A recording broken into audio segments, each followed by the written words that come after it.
За мэдээллийн хөтөлбөр тодруулга ярилцлагаар үргэлжилж байна. Бид бүх өнөөдөр газрын харилцаа барилга хот байгуулалтын газрын кадастрын мэргэжилтэн бүрэн эрдэнэтэй ярилцлагаар ирсэн байна.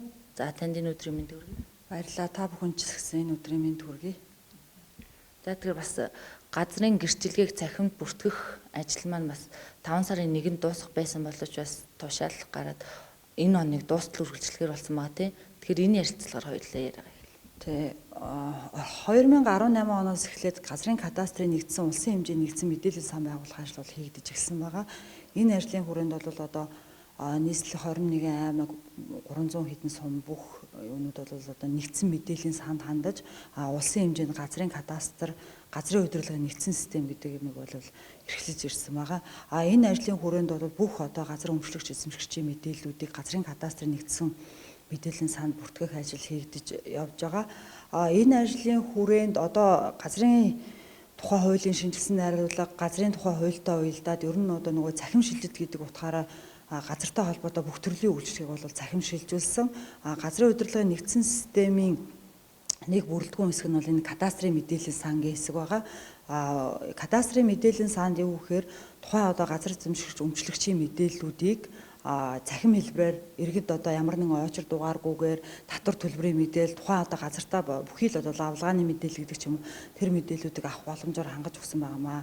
Энэ мэдээллийн сангийн одоо нөгөө бүрэн хэрэгжилтийг хангах иргэдийн нөгөө мэдээллийн бүрэн бүтэн байдлыг хангах үүднээс бол одоо энэ ажлыг бол 2018 оноос бол ерөнхийдөө бол урсгалаараа хийж ирсэн боловч одоо эргээд энийг шахагдаад бүх мэдээллийг яаралтаа оруулах одоо тухайн мэдээллээс одоо тухайн лавлгааны системийг ажилуулахын тулд бүх мэдээллийг оруулах шаардлагатай болсон.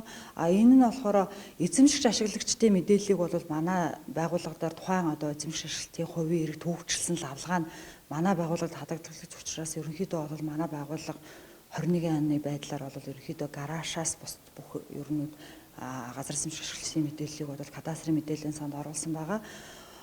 Гол хүн тулгарч байгаа хүндрэл гэх юм бол өнөөдөр өмчлсөн газрын мэдээллийг одоо энэ мэдээллийн санд оруулах асуудал байгаа. Яагаад энэ асуудал хүндрэлтэй явж ирсэн бэ? Хийх шаардлагатай явахгүй нэг. Нэгдүгээрт нь хэм бол 2003 онд анх газар өмчлийн ажлыг эхлэхдээ кадастрын зураглал гэдэг юм хийгдэггүй хэлсэн. Хоёрдугаарт гэх юм бол өмчлсөн газар маань өөрөө хувь манай байгууллагаас гэрчлэгийг нь олгодгүй, улсын бүртгэлийн хэлцээс гэрчлэгийг нь авдаг. Тэгээ маш их олон шилжилт хөдөлгөөн хийгддэг. Тэр бүхнийх нь мэдээлэл, хувийн эргийн мэдээллүүдийг бол нөгөө хувь хүний нууцын тухай хуулиар тухайн хүний өмчтэй холбоотой учраас нууцаар хамгаалагдсан байдаг учраас хин нэгэн дуртай хүнд нь одоо төрийн байгууллагч юм гаргаж өгөх боломжгүй гэдэг байдлаар бол улсын бүртгэл хариу өгсөн учраас өмчлөгчөөс өөр хүнд одоо угаас хуулиар гаргаж өгөх ёсгүй байдаг л да хувийн. Тэгэхээр энэ хувийн эргийн мэдээллүүдийг улсын бүртгэлээс иргэд өөрсдөө авчирч манай байгууллагад бүртгүүлж иж тухайн газрын мэдээллийг орж байгаамаа. Яагаад заавал одоо шууд эцсийн өмчлөг гэрчлэгээ байгаа хүн дээр нь бүртгэж болдгоо юм бэ гэдэг иргэд тийм асуудалтай. Энэ маань өөрөө иргэд Монгол улсын иргэнд газар өмчлөх тухай хуулиар Монгол улсын иргэн төрөөс нэг удаа л өмгөө өмчлөх эрхээ эдлэх ёстой. Энэ системийн лавлгааг Монголиогоос болон газар гүйцэх юмнаас тухайн лавлгааны системээс одоо лавлгаа гаргаж авж байгаа одоогийн байдлаар тэр энэ лавлгааг үнэн зөв гаргах одоо тухайн хүний одоо газар өмчлөх эрхийг хэвээр үлдээх шаардлагатай учраас хэрвээ мэдээлэлээ үнэн зөв аваад ирэх юм бол бид нар одоо анхны өмчлөгчийн зөв бүртгэж оруулснаар тухайн хүний газар өмчлөх хэрэг хэвээр нь худалдаж авсан газар дээр нь бид нар одоо хамгийн хялбараар бид нар бол хийж болно л доо. Хамгийн хялбар зүгээр энэ хүнийг одоо өмчлсөн гэж бүртгэчих юм бол тэрэн шиг амар юм байхгүй. Тэгэх юм бол нөгөө систем гэдэг юм маань эргээд хүнээс хамааралгүй ямар нэгэн байдлаар давхцал илэрх юм бол тухайн үргэлжлийг хүлээж авахгүй байдаг учраас гол нь анхны өмчлөгчийн мэдээллийг үнэн зөв оруулж иж дараагийн цаашид одоо шилжсэн хүмүүсийн бүртгэлийг хамгийн сүүлд нь одоо эцсийн байдлаар өмчлөж байгаа тухайн иргэний мэдээллийг оруулж байгаамаа. Иргэдийн хамгийн түрүүнд хийх юм нь ерөөсөө газар гүйцэх юм гэдэг сайттай эхлээд хандаач. Хандаад өөрийн чинь гэрчлэгээтэй ямар нэгэн байдлаар өмчлөх, эзэмших тэр гэрчлэгээтэй газар чинь миний газар гэдэг хэсэг дээр чинь гараад ирэх юм бол та ямар нэгэн байдлаар манай байгууллагад ирж ачаал үүсгэж хүмүүстэй учир зүггүй ойчрлох өөрийгөө болон бусдад одоо ямар нэгэн саад учруулах шаардлагагүй байгаамаа. Бид нар одоо жишээлбэл хүний хөрөнгөтэй харьцаж байгаа ажил хийх вэ? Бид нар одоо ингээ хүн ингээд ойчрлоод ингээ зогсож хаад хажуугаар хүн орж ирээд нэг юм асууч гэдэг. Бид нар тэгээд тэр хооронд анхаарлаа сарниад байх юм бол жишээл олон газартай хүний имийг шилжүүлэхдээ буруу газрын шилжүүлчих тийм тохиолдлууд бас байна. Хэрвээ тэр систем дээр буруу үйлдэл хийгээ буруу хүний имийг бүртгэж юм бол тухайн юмыг залруулах ямар ч арга ер нь хэцүү байхгүй. Бид нар одоо ерөнхий газар руугаа ярьж асуулдаг юм уу? Тэр нөгөө маш их анхааралтай байж тухайн хүний иргэдийн мэдээллийг оруулдаг учраас одоо яг ингээд анхаарал төвлөө компьютерээр сууж байгаа хүнээс орж ирээд юм асууя, ингээд тгий гэдэг байдлаар өөр үйлчлэгээ авъя гэдэг байдлаар хандхад бас жоохон хэцүү байгаа шүү. Тэгэхээр бас энэ байдлыг та хэд бас иргэд маань бас ойлгоосай. Аль альныгаа ойлгоод хэрвээ ингээд бид нар одоо жишээлбэл олон талаас нь ямар нэгэн байдлаар хүн л имжийн тухайн хүнийг янз бүрийн байдлаар хэцүү сэтгэл санааны байдлаар стресст оруулахгүй, асуудалд оруулахгүй хэрвээ яах юм бол тухайн хүнийг бид нар хурдан хийгээд явуулахыг бодно. Өөр нэг ярьж байгаа бид нар бас уян атж байгаа ханжаа асуудал гэх юм бол өнөөдөр газрын зөрчилтэй маш их хүн байна.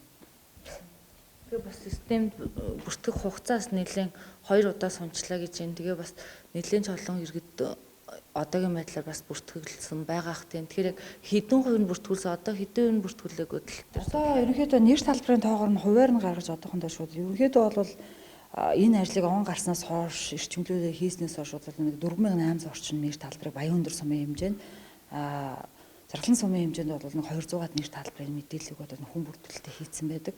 Жаргалан сум маань өөрөө бас айгүй бас нийтлээ хүндрэлтэй юмнууд бас байна. Нөгөө нэг ногооны газрууд гэж байдаг. Иргэдийн нөгөө өөрсдийнх нь ногооны газар.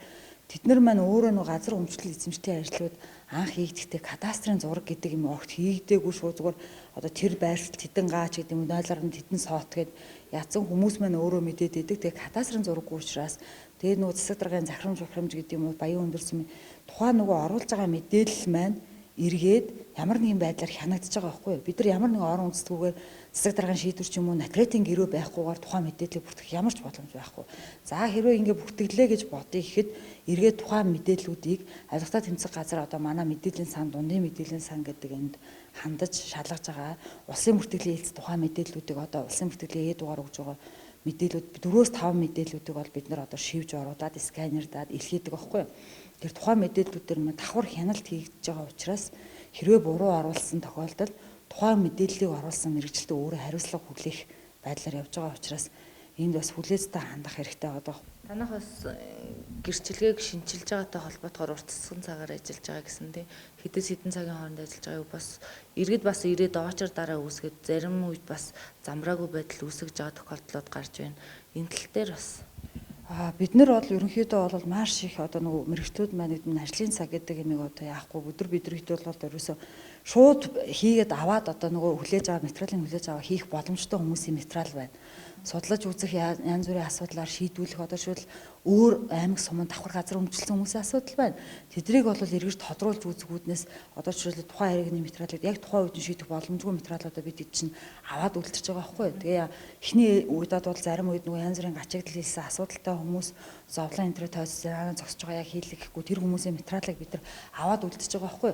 Тэр аваад үлдчихэнгүү тэр үлдсэн материалуудыг хизээ хийх вэ гэхээр бид нар ажлын бус цагаар л хийж өглөө бид нэр хөвчлэн болвол ерөнхийдөө 7 цагаас тэрнээс өмнө ирж байгаа хүмүүс ч байгаа. Тэгээд бид нар хийгээд өдөр цайндаа ерөөсөө явахаа болсон сүүлийн он гарснаас хойш ерөөсөө одоо ингээд тэгээд орой ер нь 9-өөс 10 цаг руу 7 өдөрт одоо хүний ажиллах цаг 8 цаг байдаг бол бидний чинь 10 хэдэн цаг дээр нь ерөөсөө компьютероос 1 минут шолдохгүй байгаа байхгүй.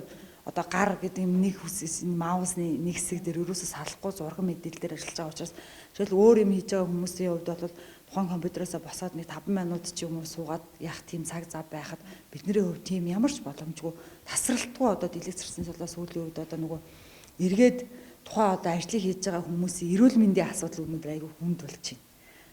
Ядарч ийн бид нар чинь бас нөгөө хүн л имий чинь янз бүрийн байдлаар бид нарыг одоо ямар нэгэн байдлаар доромжлохгүй байвал стресстүүлэхгүй байх юм бол тухайн юм хий шүү.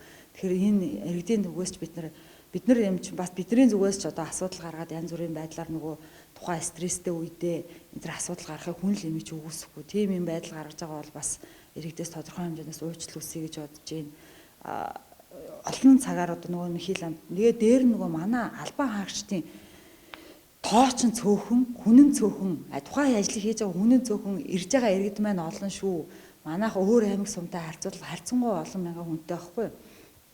Тэгэхээр ийм олон хүний юмнуудыг тэгээ иргэд маань одоо бас тайвшраад нөгөө 12 сарын 31 болгоцсон юм чи одоо за хизээж хийсэн яах вэ гэд Жишээлбэл өчтөр одоо манад энд өглөө ажлын цаг цуглааг байхад 7 өнгөрөөгөө 7 цагт ирэхэд л одоо маш их хэмжээний очр үүсээд 8 цагаа бид нар одоо номер тараая гэдгсэн чинь одоо манай байгууллага руу орж ирээ цагдаа ирж зохицуулт хийж манай байгууллагын эд хөрөнгийг эвдлээ, зарим нэг хүмүүсийн бие талдлаа, ийм асуудал үүсэж байгаа байхгүй. Айл болох хүлээцтэй байж ижил бүх хүн асуудлаа шийдүүлнэ шүү. Ухамсартай байгаарай л гэж иргэдээсээ гуй да.